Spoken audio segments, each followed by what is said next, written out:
Hi guys, mag-ihaw po tayo ng chicken inasal. Yan, marinated na yan. Isang kalderong malaki na marinated. Yan, napaselfie na nga.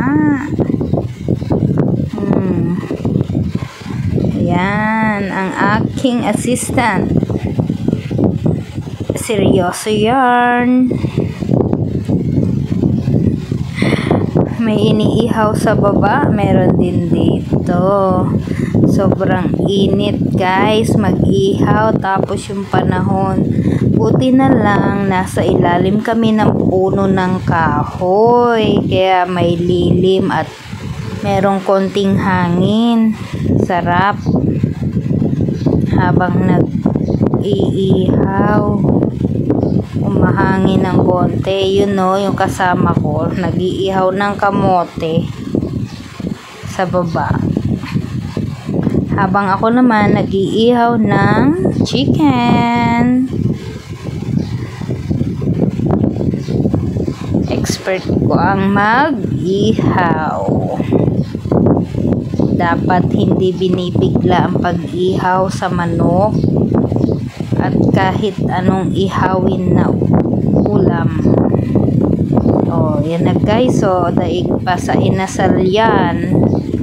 Diba? Well done. Hindi siya na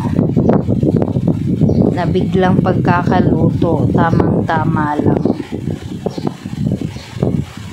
Kasi mataas yung parilya. Pag mababa yung madali lang maluto. Hindi masarap. Kaya dapat cook with love. Seryoso yarn. Oh, yun ang laki ng kaserola.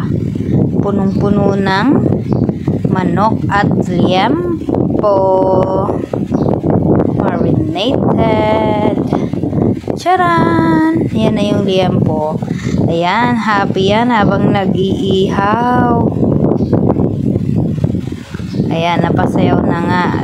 Kailangan sasayaw mo ang niluluto mo para masarap.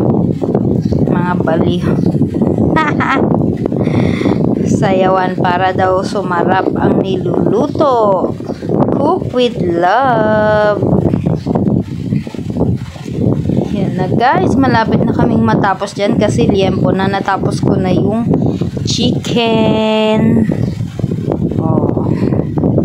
So, yummy. Diba? Thank you for watching guys. See you to the next video.